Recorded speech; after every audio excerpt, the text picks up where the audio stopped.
Muy buenas tardes a todos los asistentes. Muy buenas tardes, bienvenidos a la Universidad Industrial de Santander. Vamos a darle paso entonces al director de escuela, el profesor Javier Alejandra Acevedo Guerrero. María Paula, muchas gracias por la invitación. Felicito al grupo delictivo estratégico, felicito especialmente a la línea contra el maltrato animal del consultorio jurídico por esta importante iniciativa. Dando la palabra, queremos que este tema, que es algo que veníamos hablando con María Paula desde hace rato, que es un tema de maltrato animal, de comercio indebido con nuestros seres sintientes y que muy poco sobre esto se habla. Yo creo que es el momento de empezar a tomar conciencia de cómo se está afectando nuestra fauna y cómo se están afectando nuestros animales y por supuesto el daño que eso trae al ecosistema, como es el tráfico de lo que se llama animales exóticos y todos estos seres maravillosos para comercializarlos están trayendo unos problemas que están afectando terriblemente la biodiversidad de nuestros bosques y por supuesto con todo lo que de allí se desarrolla y que ya los expertos han venido precisando. Los felicito, muchas gracias, María Paula, por cogerme la onda, por cogerme la idea. Y yo creo que esto, ¿por qué es importante esto, jóvenes? Porque yo creo que tenemos que empezar a mirar otras variantes de lo que es el maltrato animal. En estos días veía cómo transportaban, por ejemplo, el ganado, cómo lo transportan en los camiones en unas condiciones verdaderamente indignas, insalubres. Bueno, todos los adjetivos para descalificar este tipo de conductas que son normalizadas. Y yo creo que ahí es donde debemos empezar también nuestra campaña y también nuestra discusión. Que finalmente debemos llegar al punto en que o dejamos de comer carne, así de simple, o está de por medio la existencia de nuestro futuro y de nuestro planeta. Dejo ahí, muchas gracias. Creo que tenemos el mayor motor para poder realizar un cambio cultural frente a estas costumbres y es la fuerza, la voluntad y ese sentir ético de ustedes los jóvenes. Y eso es lo que me anima a seguir apoyando y a seguir estando ahí desde la Escuela de Derecho, fortaleciendo estas iniciativas. María Paula, un abrazo y muchos éxitos en este conversatorio. Un saludo a todos los que están conectados y muchas gracias por atender nuestra invitación, así sea de manera virtual.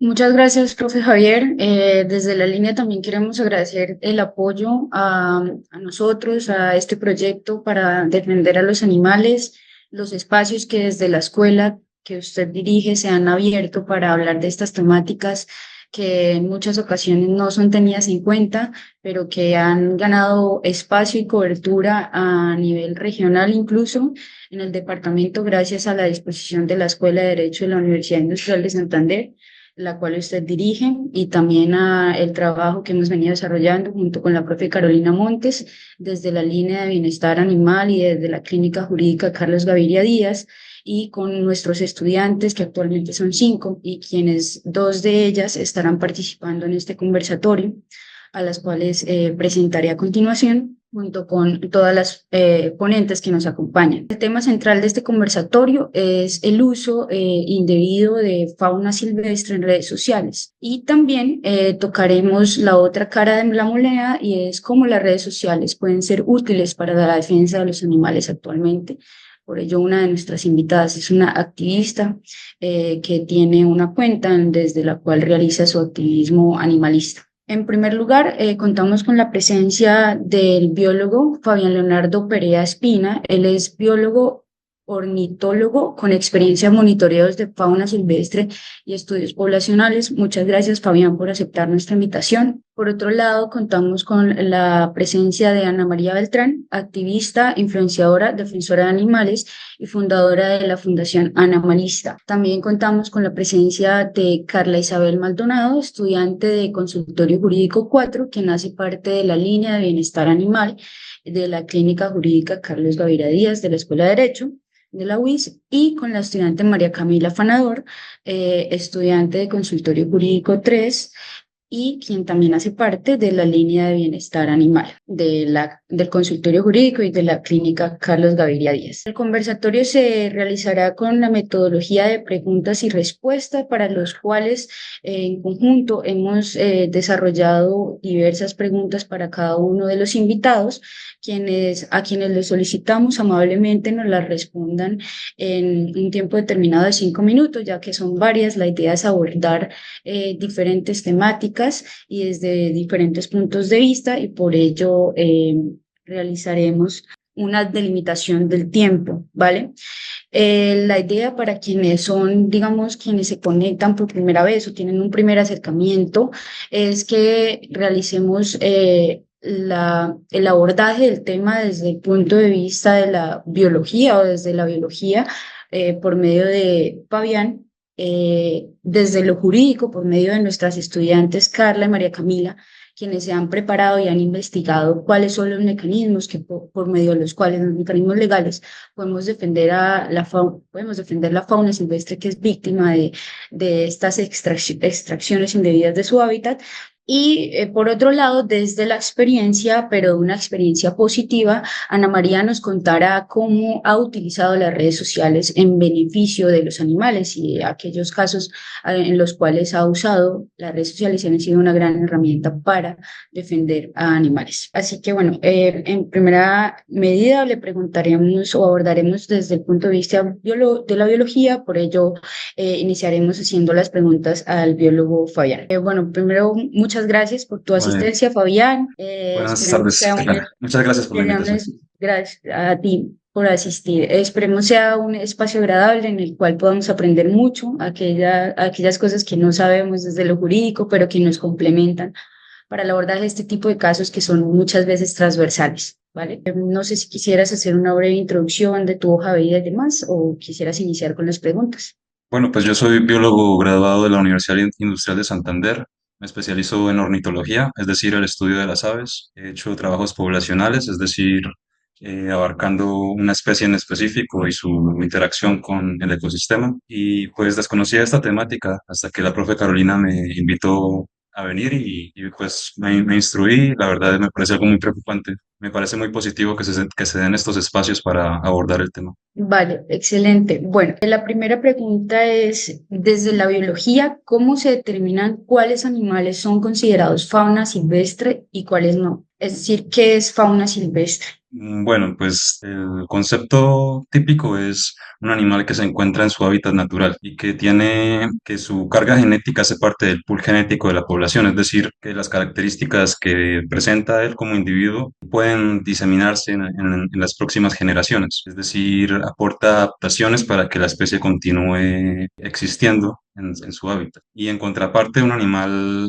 no silvestre o doméstico es aquel que requiere de los cuidados humanos para subsistir y que a su vez no está, digamos, capacitado para sobrevivir en un ambiente natural, porque ha perdido parte de sus habilidades al no desarrollarse en estado silvestre, como la capacidad de cazar, la capacidad de evadir depredadores, de interactuar con otros individuos de su propia especie. Básicamente esa sería la diferencia. Ahora, ¿qué afectación hay cuando un animal silvestre es extraído de su hábitat y forzado a vivir en un entorno diferente al que le es natural? Pues hay muchas implicaciones. Pues a nivel de individuo, si el individuo ya es adulto o ya se ha desarrollado, es decir, no es una cría recién nacida, va a haber mucho estrés porque cada especie tiene un requerimiento espacial diferente. Por ejemplo, las aves son de los animales que más espacio requieren para el desarrollo de sus funciones y por lo general es proporcional al tamaño del animal. Los animales grandes necesitan áreas enormes. Por ejemplo, el jaguar se pasea por toda Sudamérica. Entonces, en primera medida, la extracción del individuo va a generar mucho estrés, porque a nivel físico y a nivel psicológico el animal no está, digamos, adaptado para esa situación. Y a nivel ecosistémico, bueno, un individuo puede que no haga mucho efecto, pero, digamos, la extinción de una especie o la reducción de la abundancia o del número de individuos de esa especie afecta todo lo que es la red trófica, porque de pronto esa especie se alimenta de determinado tipo de insectos o de roedores. Todas estas poblaciones, al no tener su depredador natural, van a aumentar. Eso puede generar plagas, por ejemplo. El ecosistema va a tender a estabilizarse nuevamente luego de bastante tiempo si se deja en reposo, digamos. Pero hoy en día el problema es que cada vez el área silvestre se va reduciendo por el aumento de la población humana o las empresas que hacen determinada obra en un área silvestre, que fragmentan los bosques o impiden, digamos, por ejemplo, una carretera que se haga para extraer cemento de un punto, de la mina hasta donde se vende. Eso lo que hace es prácticamente dividir el área en dos partes. Y muchos organismos no tienen la capacidad de cruzar esa carretera. Entonces queda aislada toda la pool genético a la derecha y a la izquierda y no se pueden recombinar. Y eso afecta la dinámica la dinámica de los ecosistemas y la capacidad adaptativa de la especie, porque ya hay menos características para recombinarse, ni, por ejemplo, bueno, reduce la capacidad de adaptarse de la especie. También a nivel climático, por ejemplo, una alta diversidad en un ambiente permite que cuando hay bueno, la captación de la energía solar a través de las plantas y luego pues los animalitos que se alimentan de las plantas y los animalitos que se alimentan de esos animales, lo que permite es que haya captación de carbono, es decir, que aumente la biomasa. Recordemos que estamos principalmente hechos de carbono y entre más diversidad hay en un lugar significa que hay más aprovechamiento tanto de la luz solar como hay más captación de carbono. Y eso significa menos CO2 en la atmósfera, lo que significa más estabilidad climática. Entonces también hay un efecto climático. A menos diversidad, digamos, mayor dióxido de carbono libre en el aire, entre otras problemáticas ambientes climáticas, y eso pues genera caos climático, calentamiento global y todo lo que estamos viendo hoy en día. Ya que mencionas que cuando se realiza la extracción de un solo individuo puede que no haya tanta afectación, pero si, digamos, en el entendido que existen especies que conviven en manada, o bueno, digamos, en el entendido de nosotros como personas que no estudiamos biología, sabemos o que sabemos poco de biología, entendemos que hay especies que existen en manada y que conviven en manada. ¿Puede la extracción forzosa de uno o varios de sus miembros afectar, digamos, las dinámicas sociales propias de la manada, las dinámicas jerárquicas? ¿Existe, digamos, una afectación allí a nivel de convivencia de la manada de una especie determinada? Sí, sobre todo, bueno, pues si es una manada, si es una especie que tiene muchos individuos en su manada, nuevamente puede que el efecto no sea tan grave. Digamos que quiten un macho alfa de una manada de micos. Ese macho es el que defiende al resto de individuos, el que se para al frente cuando hay un depredador, cuando hay otro macho que quiere comerse a los bebés, por ejemplo. Entonces hace que la manada esté más vulnerable. Y quizás ese macho tiene características muy útiles para la especie.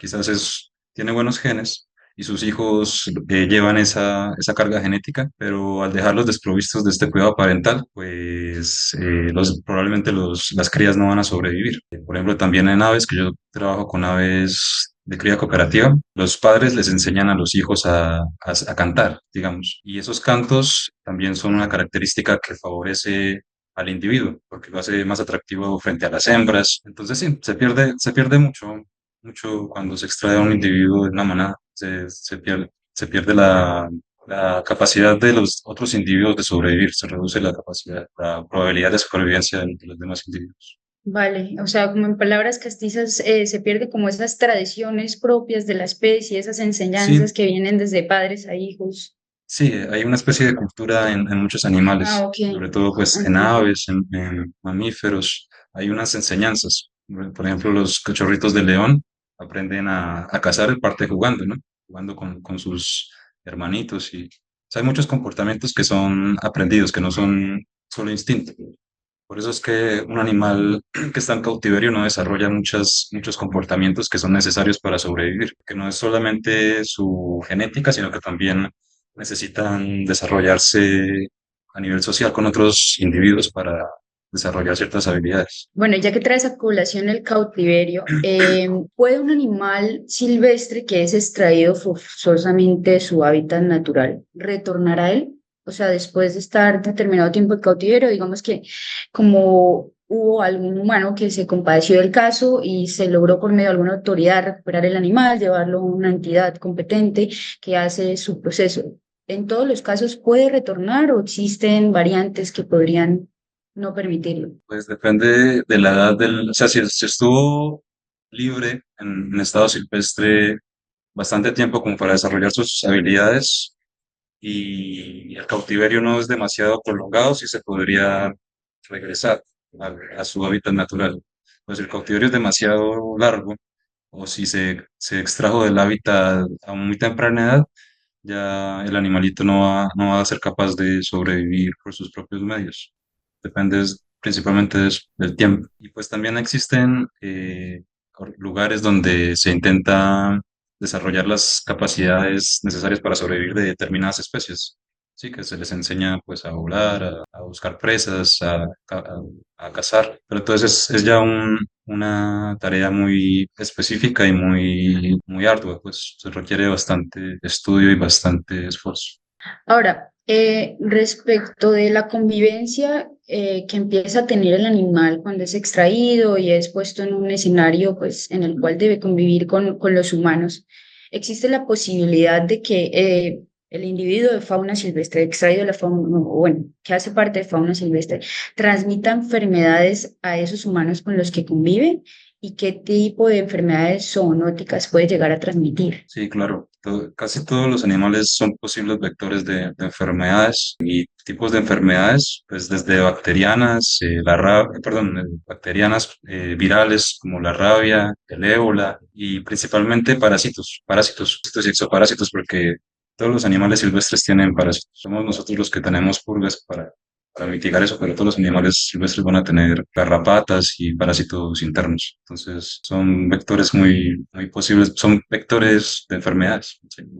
Entonces es claro que puede haber un riesgo para la salud de aquella persona que empieza a convivir con este animal silvestre al extraerlo y atraerlo, digamos, a su hogar y demás. Además de, digamos, la extracción y el estrés que sufre, desde la línea venimos investigando y venimos estando muy al pendiente de un tema que es muy recurrente ahorita en diciembre y es el uso de la pólvora. Evidentemente, cuando un animal es extraído de su hábitat natural, que por ejemplo es un bosque que queda alejado y demás, pues es muy improbable que se vea expuesto a este tipo de detonaciones artificiales que el hombre hace. Así que quisiéramos saber cómo afecta el uso de la pólvora, fuegos artificiales, petardos, a la fauna silvestre, tanto, digamos, a la que está en su hábitat natural como a aquella que se ve aún más expuesta porque es traída, digamos, a las ciudades, a centros poblacionales, en donde es mucho más recurrente el uso de la pólvora. ¿Y qué especies son más vulnerables a este tipo de perturbaciones? Especialmente diría que las aves y los mamíferos nocturnos son los que más se verían afectados porque su sentido de la audición es mucho más desarrollado. Pero en general yo creo que todo animal va a sentir estrés porque estas explosiones generan frecuencias de muy baja longitud de onda, o sea, muy graves. Y eso para todos, incluidos nosotros, eso es indicativo de peligro. O que hay un terremoto o que viene un animal extremadamente grande que hace temblar la tierra, ¿sí? O sea, yo diría que todos los organismos van a sentir estrés independientemente, principalmente las aves y los mamíferos nocturnos, diría. Acerca ya de un tema un poco más macro, no dejando de lado la fauna silvestre, que es el tema central del conversatorio, quisiéramos saber cómo las actividades humanas, aunque ya nos hablaste un poco de esto en la primera pregunta, cómo las actividades humanas como la deforestación y la minería ilegal afectan estos ecosistemas de fauna silvestre y más en un país como Colombia, que es muy biodiverso. El principal problema es la pérdida de hábitat. la fragmentación también de hábitat, es decir, puede que hayan islas de un bosquecito que tiene todas las características para albergar muchas especies, pero como está rodeada de carretera, sí, de estructuras humanas, los animales no pueden trasladarse a otros lugares, es decir, quedan ahí encerrados, digamos, y eso genera endogamia, porque solamente se van a poder reproducir entre ellos. Y eso reduce la capacidad adaptativa de la especie, bueno, de la población en este caso, porque todos los individuos, digamos, van a empezar a homogeneizarse, todos van a tener características similares. Y entonces, si llega, por ejemplo, una enfermedad, normalmente lo que ocurre es que mueren muchos individuos, pero hay unos cuantos que tienen unos genes, unas mutaciones aleatorias que resulta que los hacen más resistentes a la enfermedad. Entonces mueren muchos, pero sobrevive un grupo y ese grupo vuelve a reproducirse y vuelve a dispersarse, digamos. Entonces el principal problema es ese, que se pierde hábitat y que también hay fragmentación de hábitat, estos parches que no están conectados. Esos son los principales. Bueno, y ya a nivel de minería, pues la contaminación, a nivel de cultivos también, pues el uso de fertilizantes, perdón, de insecticidas, que muchas veces no solo afectan a los insectos, sino que afectan sobre todo a los anfibios, a los peces, a todo lo que está asociado a cuerpos de agua, que pues es toda la vida. Entonces, principalmente eso. Por último, quisiéramos que nos empatices o determines cuáles para ti son los riesgos que existen de mostrar animales silvestres como mascotas o en situaciones no naturales a ellos en redes sociales. Yo quería comentar que hace un mes, más o menos, estaba haciendo un monitoreo en los lados de la represa, bueno, por cerca de Barranca, y bueno, terminamos la jornada y se nos acercó un señor que sabía que estábamos ahí pues buscando animalitos y nos empezó a preguntar sobre los animales que él tenía en la casa. Según él había rescatado. Y él nos mostró la página de Instagram. Y ahí tenía las serpientes y los pajaritos. Pues para él estaba haciéndoles un bien porque estaba rescatándolos. Porque los había encontrado en la carretera. Pero pues nosotros le dijimos que lo mejor era que estuvieran libres. Pues pero no hablamos mucho porque ya nos queríamos ir también. Y yo pensé que era un caso aislado. Me pareció como algo extraño. Y después la profe Carolina me comentó de esta charla, entonces pues, me puse a investigar. Bueno, ella me pasó unas notas periodísticas y entonces me pareció muy grave que fuera ya en realidad algo viral, digamos, una tendencia de Internet, principalmente porque está muy asociado con el tráfico de fauna. A nivel mundial, el tráfico de fauna es el cuarto negocio que genera más dinero. Los primeros creo que son el tráfico de estupefacientes, de armas y el trato de personas. Entonces es un problema ya a nivel global y esto lo que va a hacer es intensificarlo al crear más demanda de mascotas exóticas, digamos que la gente vea y diga, uy, yo quiero tener una serpiente, yo quiero tener un oso. Eso va a empeorar la situación del tráfico de fauna silvestre. Y los principales problemas sería eso, pues, de todo lo que hemos venido hablando. Se genera mucho sufrimiento a causa de estos negocios y a nivel ecológico, tras de que hay muchos problemas que están impactando la diversidad de nuestro país y del mundo en general. Sumando esto ya es preocupante. Vale, Fabián, muchísimas gracias de verdad por tu participación. Pues hasta aquí llega la ronda de preguntas que iban dirigidas a ti. Ha sido enriquecedor para la audiencia y para nosotros también como línea tener el conocimiento ya de un experto en todos estos temas de fauna y pues el compromiso desde la línea y desde la escuela siempre va a ser procurar por la defensa de estos animales, ¿vale? A continuación estarán interviniendo las estudiantes Carla Maldonado y Camila Fanador, quienes han hecho una revisión de con qué insumos a niveles jurídicos contamos para la defensa de la fauna silvestre. Por ello, y como primera pregunta dirigida a Carla, quisiéramos saber cuáles son los principales tratados internacionales sobre fauna silvestre de los que Colombia como Estado es parte. Bueno, muchas gracias a la Escuela de Derecho por este evento. Súper alegre de estar compartiendo estos conocimientos jurídicos acerca de fauna silvestre. Uno de los principales tratados sobre la protección de la fauna silvestre es el Convenio sobre Comercio Internacional de Especies Amenazadas de Fauna y Flora, o el CITES, que aquí en Colombia está aprobado por la Ley 17 de 1981.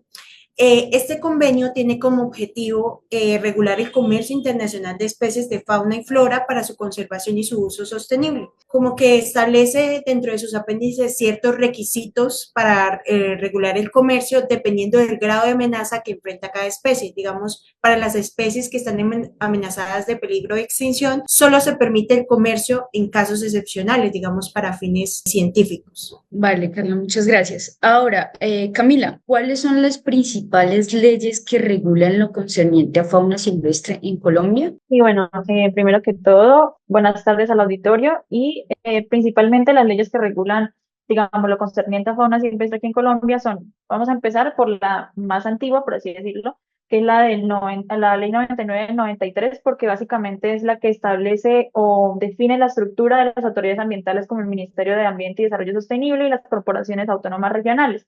También crea el Sistema Nacional Ambiental SINA y establece básicamente la obligación de proteger la fauna silvestre como parte del patrimonio natural de la nación. También tenemos la Ley 611 del 2000, que lo que hace es regular la conservación y manejo como tal sostenible de la fauna silvestre, es decir, en dónde tienen que estar, los hábitats, por ejemplo, ahí es donde se dice que la tenencia de fauna silvestre no se puede, como mascota, por ejemplo, prohíbe la comercialización, la caza, requiere permisos también para actividades relacionadas con especies silvestres. Tenemos la Ley 1333 de 2009, que es básicamente una ley procedimental porque crea el procedimiento sancionatorio ambiental que incluye esas sanciones e infracciones relacionadas con la fauna silvestre y establece medidas administrativas para prevenirlas y reparar esos daños ambientales. Tenemos la ley 1774 del 2016, que reconoce a los animales como seres sintientes y refuerza las sanciones penales y administrativas por estos actos de maltrato animal, que las extiende a la fauna silvestre e introduce también el concepto de bienestar animal, que también aplica a la fauna silvestre. Tenemos la ley 2111 de 2021, que modifica el Código Penal porque incluye los delitos contra el ambiente y los recursos naturales, incluyendo la caza y tráfico de fauna silvestre, por ejemplo, pero de eso se va a hablar más adelante. El Código Penal, obviamente, porque es el que incluye los delitos.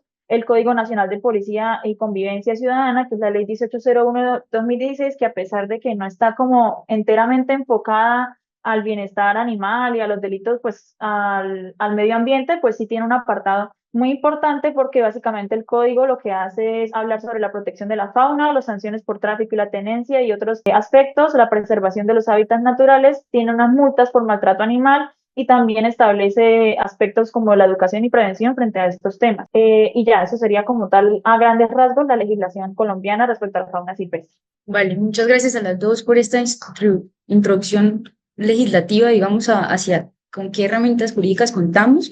Pero bueno, vayámonos un poco más a la práctica. Carla, ¿cuáles son las autoridades ambientales competentes en Colombia para la preservación y conservación de la fauna silvestre? Bueno, tenemos como autoridades ambientales el Ministerio de Ambiente, Vivienda y Desarrollo Territorial, por supuesto las corporaciones autónomas regionales, las unidades ambientales de los grandes centros urbanos, los establecimientos públicos ambientales y la unidad administrativa especial del sistema de parques nacionales, naturales, que son las autoridades competentes para imponer y ejecutar medidas sancionatorias y preventivas. Pues en el caso de Bucaramanga, nosotros, nuestra autoridad ambiental es la Corporación Autónoma Regional para la Defensa de la Meseta de Bucaramanga, o más conocida por sus siglas, la CDMB. Vale, Carla, muchas gracias. Bueno, yéndonos aún más digamos, a la práctica y a lo real. Camila, ¿a quién podemos acudir o a quién desea acudir? ¿Cuál es el protocolo que existe cuando una persona encuentra un animal silvestre fuera de su hábitat? Cuando, bueno, en el caso más puntual de esta charla, cuando es visto en redes sociales y por lo menos se puede determinar el lugar en donde está el animal, digamos, la ciudad, por aquello de la competencia territorial, pero también de pronto cuando, no sé, por cosas de la vida nos encontramos con un animal silvestre que no está en su hábitat natural y que por el contrario está en una zona poblada o urbana. Primero que todo, es muy importante tener en claro que no hay que intervenir directamente. Nosotros solemos tener como la tendencia, bueno, los que nos gustan mucho los animales, como cualquier animalito, por ejemplo, que lo vemos en la carretera, que eso, que ayudarlo. Lo mejor es como no intervenir directamente, evitar manipular al animal para no ponerlo en peligro, ya que no sabemos manejar ese tipo de animales, ni tampoco exponer nosotros pues a riesgos. Y tampoco alimentarlo ni intentar obviamente domesticarlo, porque esto puede afectar su comportamiento y su supervivencia. Por ejemplo, más si son cachorros, por ejemplo. Hay que, pues siguiente a eso, hay es que contactar a las autoridades competentes, ya sea la Policía Nacional o las corporaciones autónomas regionales, como lo mencionó mi compañera Carla, como lo puede ser la CDMB, bueno, en el caso de Bucaramanga, ¿sí? También existen pues unas líneas de atención para reportar precisamente estos casos de encuentros con fauna silvestre, que por ejemplo suelen ocurrir mucho cuando hay incendios forestales y lo que hacen ellos es desplazarse, huir del fuego y pues suelen encontrarse mucho esos casos de que se encuentran en las zonas urbanas. Entonces se tienen, ahorita los voy a dejar en el chat, pero se tienen el número del Grupo Élite Ambiental GEA, también el 123 de la Policía Nacional y la Clínica Veterinaria de Animales de Compañía de la Universidad Cooperativa de Colombia, pues para acá, para Bucaramanga. Entonces, en un momento les voy a dejar por el chat las líneas de atención, ¿listo? Pero principalmente eso, dejarle, digamos, como competencia a las autoridades ambientales quienes saben cómo intervenir profesionalmente en estos casos. Vale, Camila, muchísimas gracias por esa información y la esperamos en el chat para quienes estén interesados de tener la herramienta en el momento que pues de pronto se encuentren con algún caso de estos. Ahora, desde la línea siempre hemos, además de buscar por la protección de los animales, también tratamos de concientizar a las personas de aquello que está mal. Y desafortunadamente muchas veces la concientización viene desde aquellas sanciones que puede llegar a acarrear una persona. Por ello nos pareció pertinente preguntarle a Carla qué tipo de sanciones tanto penales como administrativas existen para casos de afectación de fauna silvestre por parte de humanos, de personas o de corporaciones. Bueno, profe, cabe precisar que para una misma conducta pueden haber tanto sanciones administrativas como sanciones penales. Para el caso de las procedimiento administrativo sancionatorio, que pues es el que está consagrado en la ley 1333 del 2009 y está encabezada tanto de las autoridades ambientales como la policía. Las autoridades de policía también tienen competencia para aplicar las medidas preventivas que se consagran en la 1333 y pues después de aplicar estas medidas preventivas, cuando se tenga conocimiento sobre afectaciones a la fauna silvestre, pues tiene que poner en conocimiento a la autoridad ambiental que es la competente para adelantar las investigaciones. Entonces, una vez conocido el hecho, ya sea de oficio o por una denuncia o petición de parte, pues la autoridad ambiental o la autoridad de policía puede aplicar estas medidas preventivas. ¿Cuáles son estas medidas preventivas? La aprehensión preventiva del animal, digamos que es tomar el acto físico de tomar posesión sobre un espécimen de fauna vivo de manera temporal o el decomiso preventivo de los productos, los elementos, los medios para utilizar, para cometer esa infracción ambiental. En el evento del decomiso preventivo, pues los individuos que se aprehenden vivos son llevados a la autoridad ambiental, que pues es la que decide cuál va a ser la disposición final de estos individuos. Cabe resaltar que también si la autoridad ambiental mira que con esta ocurrencia de esta afectación a la fauna silvestre también se está incurriendo en un delito, es obligación de la autoridad ambiental poner en conocimiento a la fiscalía. Cuando sea un individuo vivo, pues se toman los registros fotográficos y se lo envían a la fiscalía, pero el individuo siempre tiene que permanecer bajo la protección de la autoridad ambiental porque ella es la que decide cuál va a ser su disposición final. Y como disposición final de estos individuos tenemos la liberación, que siempre se va a buscar la liberación del animal, siempre y cuando cumpla con ciertas condiciones, digamos de que no vaya a afectar el ecosistema con su liberación o que pues pueda representar un riesgo para sí mismo o para el ecosistema. Y si no se puede lograr su liberación, pues se dispone en un centro de atención, valoración y rehabilitación, en un CAR o en sus criaderos legalmente establecidos, en zoológicos o en centros creados por la red de amigos de la fauna, o en casos muy excepcionales se les devuelve a esos tenedores porque pues a partir de un concepto técnico pues evalúan si la verdad es más beneficioso para el animal que retorne con su tenedor y pues se le crean unas obligaciones a estos tenedores, ¿no? De conservar y mantener al animal y también tiene que sacar una licencia o un permiso por parte de la autoridad ambiental. Cabe resaltar de que para la tenencia de animales silvestres, en casos excepcionales, se tiene que contar con la licencia de las autoridades ambientales. O también se puede dar la liberación en semicautiverio. Como sanciones, ya para el infractor de la norma ambiental, tenemos las multas diarias de hasta 5.000 salarios mínimos legales vigentes, la revocatoria de la licencia ambiental, el decomiso definitivo de esos especímenes, las especies silvestres exóticas, productos, subproductos, o la restitución de los especímenes. y también trabajo comunitario según las condiciones establecidas por la autoridad ambiental. Y ya en cuanto a las sanciones penales, pues tenemos ciertos delitos como el del artículo 328, aprovechamiento ilícito de los recursos naturales renovables, el artículo 328A, que es el tráfico de fauna, el 328B, que es la caza ilegal, y el artículo 328C, que es la pesca ilegal. Bueno, acá también cabe el artículo 339A, que pues trata del maltrato animal, de quien maltrate a un animal silvestre, vertebrado, exótico, vertebrado, ya sea causándole la muerte o menoscabo grave a su salud, pues también incurren en este delito. Vale, Carla, muchas gracias por esa explicación. Es importante aquí mencionarle a la audiencia, ya que Carla lo trajo a colación, que en muchas ocasiones el animal, debido pues, a la situación que ha acaecido, debe ser devuelto a su tenedor, y que Camila también lo mencionó, que para la fauna silvestre existen o se tienen en cuenta las 5 libertades del bienestar animal, lo que es considerado bienestar animal, y que se ha venido desarrollando por diversas organizaciones y que la ley colombiana lo reconoce. Quisiera mencionarle a la audiencia pues cuáles son estas 5 libertades, porque puede que muchos de los asistentes de este conversatorio pues sean tenedores de algún animal doméstico, esperamos, no sea silvestre. Y bueno, estas 5 libertades que son muy importantes es que el animal esté libre de hambre y de sed, que esté libre de molestias físicas y térmicas, que esté libre de dolor, lesiones o enfermedades, que esté libre de miedo y angustia, y que dadas estas 4 libertades anteriores que sean garantizadas, pues que el animal pueda ser libre de manifestar su comportamiento natural. Y por ello es que volvemos a recalcar la importancia de que no debemos intervenir en la fauna silvestre, incluso aún si somos testigos de un caso, que lo mejor es contactarnos con las autoridades competentes para que ellos, quienes ya tienen diseñados protocolos y el conocimiento previo necesario, puedan abordar de la mejor manera esta extracción, o digamos, aunque no sea mediada por un ser humano,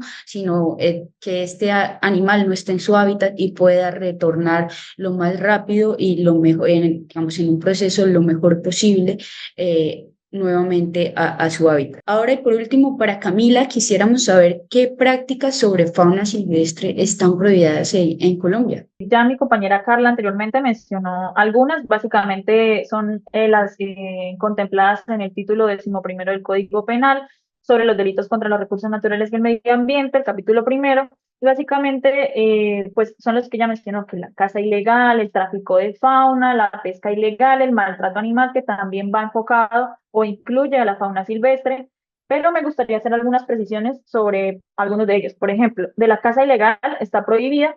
La caza deportiva recientemente fue prohibida completamente, eliminada como una categoría válida de caza, ni siquiera con una licencia ambiental dada, porque hay unos tipos de caza que sí se permiten, pero necesitan unos tipos de permisos especiales o licencias ambientales dadas por las autoridades ambientales pues competentes. Pero la caza deportiva ya fue completamente eliminada como una categoría válida. Está la categoría científica, la categoría comercial, entre otras.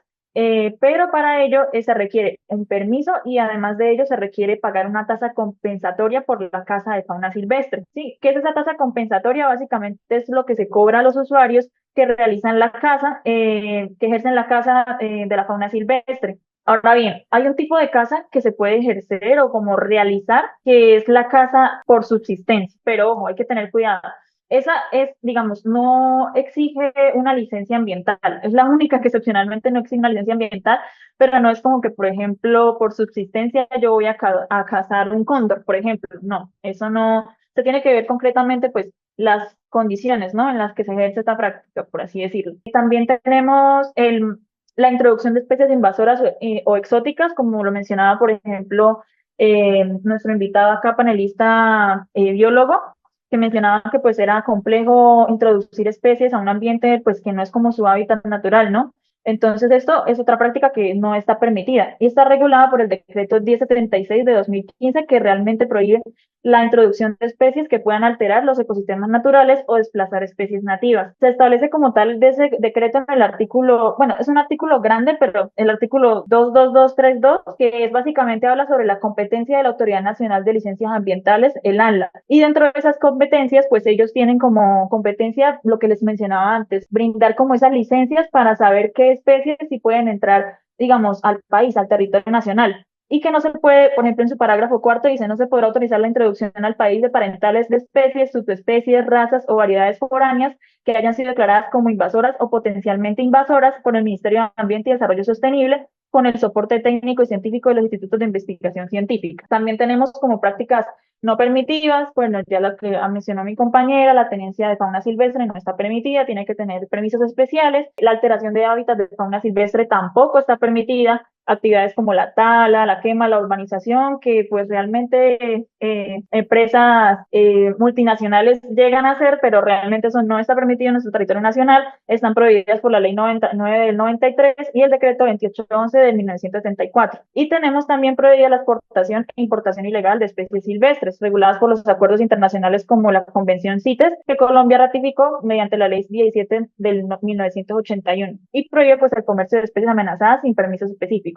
Ya como tal, a grandes rasgos, eso serían como algunas de las prácticas prohibidas sobre la fauna silvestre en el territorio colombiano. Vale, María Camila, muchas gracias por tu intervención, a ti y a Carla también por preparar el tema, investigar. Contamos con estudiantes muy activos en la línea, afortunadamente, quienes de verdad se ponen la camiseta, como decimos coloquialmente, por los animales, por los que no tienen voz, así que una vez más agradecerles por sus intervenciones. Ahora, y para ya dar cierre al conversatorio, tenemos como invitada a la activista Ana María Beltrán, a quien también le agradecemos por su participación y quien nos va a comentar desde la experiencia ya desde la otra cara de la moneda, es decir, desde el uso de las redes sociales como herramienta para ayudar, para defender a los animales. Nos va a precisar algunas cosas desde su experiencia como tal. Ana María, primero quisiera saber si quieres presentarte. Hola, buenas tardes a todos. Gracias por el espacio, por la invitación. Mi nombre es Ana María Beltrán. Tengo una cuenta en redes sociales que se llama Animalista, donde hago contenido para intentar sensibilizar a las personas y concientizarlas sobre lo que es el respeto a los animales de todas las especies, no solamente perros y gatos, sino de todas las especies. Soy vegana hace 14 años y desde toda mi vida prácticamente he amado a los animales y desde que tengo un poco más de conciencia, entonces he intentado dedicar más tiempo de mi vida a ayudarlos o a intentar sensibilizar a las personas, concientizar, sobre todo a través de las redes. Vale, Ana María, pues muchas gracias por tu labor también y por tu participación en este panel. La primera pregunta que tenemos para ti es, ¿qué papel juegan las redes sociales en la sensibilización frente al bienestar animal? ¿Se puede influir de manera positiva? Sí, claro que sí se puede. Pienso que no se necesitan tener miles de seguidores, sino que absolutamente todas las personas tenemos el poder de influenciar a otros, sea a través de las redes o sea en la presencialidad. Todos tenemos la capacidad de influir en nuestros seres cercanos, en nuestros amigos, nuestra familia o incluso conocidos o incluso extraños. Solamente con dejar un comentario en alguna publicación, alguien lo va a leer y a alguien le va a llegar el mensaje. Entonces creo que todos tenemos esa capacidad. Creo que sí es algo que es una ventaja de las redes sociales hoy en día. Obviamente, pues ya sabemos que las redes también tienen sus partes malas y hay mucha basura y muchas cosas, pero también yo rescato mucho esta parte buena, que es que se pueden visibilizar muchas más problemáticas, se puede llegarle a las personas de una manera más fácil, más rápida, más cercana. Entonces creo que sí, creo que parte importante del problema o más bien la causa del problema que está sucediendo con la fauna silvestre y con todo tipo de animales es la cosificación de los animales como tal, de todo tipo de animales. Entonces, creo que también es importante a la hora de pensar en la fauna silvestre, es importante reconocer que los animales tienen un carácter individual también, no solamente como lo indica la ley, que son recursos naturales, o como lo indica la biología, que habla de manadas, de especies, sino que cada animal, cada individuo tiene un carácter, tiene una personalidad, tiene voluntad, tiene deseos de vivir, deseos que quiere satisfacer, y por ende es importante que todos nosotros seamos conscientes de eso. Y pues eso es lo que intento transmitir a través de las redes, que todos podamos concientizarnos de que los animales, sean de la especie que sea, merecen respeto hacia sus vidas, hacia sus deseos, hacia su voluntad. Respondiendo a tu pregunta, pues desde mi lugar personal, desde mi propia cuenta, gracias al contenido que hago, recibo, no sé, por lo menos 2 mensajes o 3 mensajes al mes de personas que dicen: yo quiero ser vegano, por favor dime cómo lo puedo hacer, y muchos otros mensajes de personas que dicen: quiero rescatar a un animal que vi herido, ¿cómo hago? entonces yo un poco los oriento o los derivo, por ejemplo, a la línea de bienestar animal de derecho de la UIS, a que ellos los ayuden, pero siento que gracias a las redes las personas como que se pueden dar cuenta de que todos tenemos la capacidad de ayudar, no solamente las fundaciones, no solamente el gobierno, sino que absolutamente todos como individuos tenemos esa posibilidad, y por eso hay más gente que hoy en día se está como poniendo la camiseta o poniendo la 10, como dicen. Sí, eso es muy cierto. Desde tu activismo, ¿consideras que las redes sociales pueden ser una herramienta útil?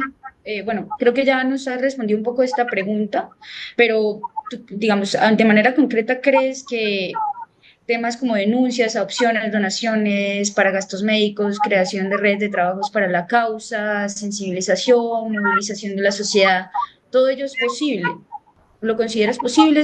¿Crees que es muy difícil? ¿Crees que, por ejemplo, si yo me abro una cuenta hoy, es difícil obtener ese alcance? ¿O tú crees que en realidad pues es un tema un poco como en moda, podríamos decirlo, y puedo llegar a tener como vistas y demás para movilizar a la sociedad en torno a estos temas? Sí, yo creo que es muy posible, hay que ser también inteligente. A mí me critican mucho porque yo no, en mis redes yo no digo el discurso vegano perfecto, sino que yo intento llegarle a las personas no veganas o a las personas que todavía no tienen tanta conciencia de una manera un poco más cercana. A veces entro por ciertos lados, como por ejemplo hablando de los beneficios a la salud y cosas así, que pues no es el objetivo es dejar de explotar animales, pero pues hay que ser inteligentes también a la hora de utilizar las redes y entender que a no todo el mundo le funciona lo mismo, sino que todos los seres humanos somos diferentes y lo que a uno les va a servir a otros no. Entonces por eso es importante como intentar encontrar la manera de comunicarnos que sea más efectiva, más eficiente, y eso sirve para todo lo que dices, tanto para ayudar a animales, rescates, conseguir donaciones. Hay personas que dicen necesito tanto dinero para mi refugio. Hay otras personas que deciden es vender cosas y muestran cómo es el día a día en su refugio. Hay otras personas que muestran a los animales heridos. Sí, como que cada persona ha encontrado su manera de comunicarse, y creo que todas son efectivas para diferentes tipos de personas, pero hay que ser también inteligentes. Con respecto a la fauna silvestre, me faltó decir algo anterior.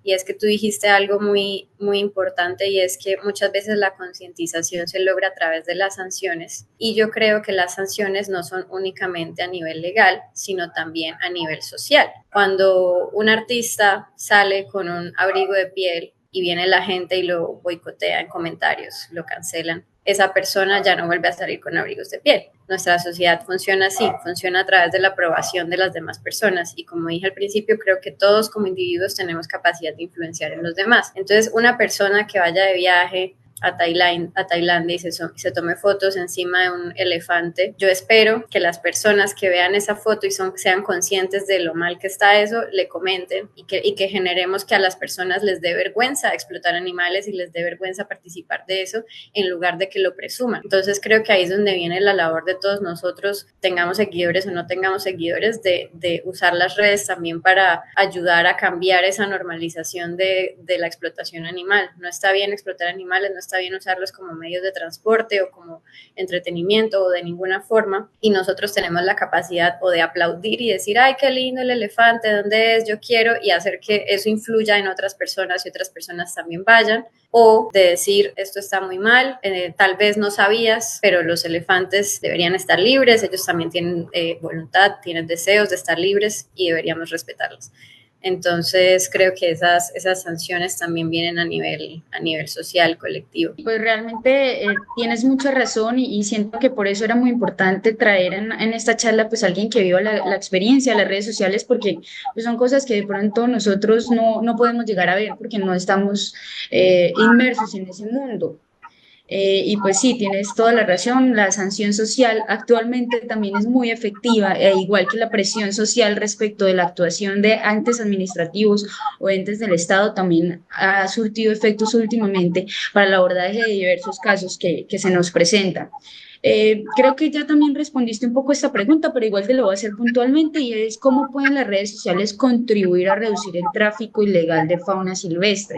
o en el caso como tú nos planteas, pues aquel contenido que hace uso de fauna silvestre de manera indebida, como por ejemplo es el tema de montar en camello, de montar en elefante, de todas aquellas contenido que en realidad detrás tiene actos de maltrato. Sí, pues hace poco, hace unos días, hace menos de una semana se viralizó, no sé si lo vieron, el caso de un mapache que fue comercializado ilegalmente, obviamente, lo compraron en Cartagena y lo llevaron a Medellín para regalárselo a alguien de cumpleaños. Y el pobre mapache estaba en pésimas condiciones y pues llamaron a especialistas allá en Medellín, hicieron lo que pudieron, pero se murió. Entonces ese caso, por ejemplo, se viralizó e hizo que muchas personas como que salieran a, ya sea en comentarios o reposteando y hablando al respecto, pero hizo que muchas personas se manifestaran y dijeran, esto está muy mal, porque la gente insiste en comprar animales que no son para tener en la casa, que deberían estar libres, que deberían estar en su hábitat natural. Y creo que eso es una ventaja que tienen las redes sociales y que podemos hacer todos, ya sea, no es necesario tampoco ir a montar o ir a ver cómo están los camellos y tomarles videos y hablar de eso. No, cualquiera de nosotros puede un día agarrar y hacer un video sobre los delfines y decir, estas vacaciones no vayas al acuario en Santa Marta porque mira cómo tienen a los delfines, o aunque no tengas videos de cómo se ven los delfines tienen que estar en libertad, no tienen por qué estar encerrados, no tenemos por qué ir a tomarnos la foto. Yo cuando era chiquita me tomé foto con los delfines, es una falta absoluta de conciencia, y creo que cuando alguien lo concientiza y le hace caer en cuenta, la mayoría de las personas no quieren hacer sufrir a los animales, entonces muchas veces es simplemente informar y todos tenemos esa posibilidad, compartiendo, ya sea compartiendo publicaciones de otras personas o creando las propias o comentando, o cuando alguien publica ese tipo de experiencias en acuarios, en zoológicos, en estos viajes donde explotan animales también, no nos quedemos callados. No significa tampoco que vamos a atacar a la persona y hacerla ver como una criminal, pero por lo menos hacerle ver que no estamos de acuerdo, que lo que está haciendo no está bien y que no es algo de lo que hay que sentirse orgulloso ni presumir, que explotar a los animales a los que no se pueden defender no es algo, en mi opinión, que uno debería presumir, sino de lo que se debería avergonzar. Sí, creo que estamos totalmente de acuerdo con tu postura y también es muy importante que en medio de lo que mencionas del uso actual de las redes sociales de manera positiva, pues hay un poco de esperanza, ¿no? Porque muchas veces es por medio de las redes sociales que se logra movilizar a la sociedad y a las autoridades competentes para que intervengan en los casos. Entonces, sí, estamos de acuerdo, por lo menos desde la línea, podemos decir que a veces es necesario, bueno, es una herramienta de la cual se puede usar o de la cual se puede trabajar de manera conjunta. Y nada, muchas gracias, Ana María, por tu intervención. De verdad, esperamos que sigas con este activismo en pro del bienestar de todos los animales, como tú lo mencionaste, y gracias por intervenir y por tu valiosa también experiencia desde tu activismo. A todos los asistentes, a todos los asistentes, pues como mensaje final y de cierre, primero que todo agradecerles por sacar el espacio, por conectarse, por unirse. También mencionarles que desde la Escuela de Derecho estamos comprometidos con la defensa en cabeza pues del profesor Javier Alejandro, que es quien ha impulsado este espacio y quien nos ha dado apertura y quien ha también apoyado desde siempre estas iniciativas. Después estamos pues la profesora Carolina y yo, quienes también estamos siempre muy pendientes de los casos, somos quienes guiamos a los estudiantes y ya los estudiantes como tal, que son los más importantes, que son los que actúan y quienes actualmente pueden recibir un enfoque un poco más transversal respecto a la defensa de los animales, pues gracias a este espacio que se ha abierto.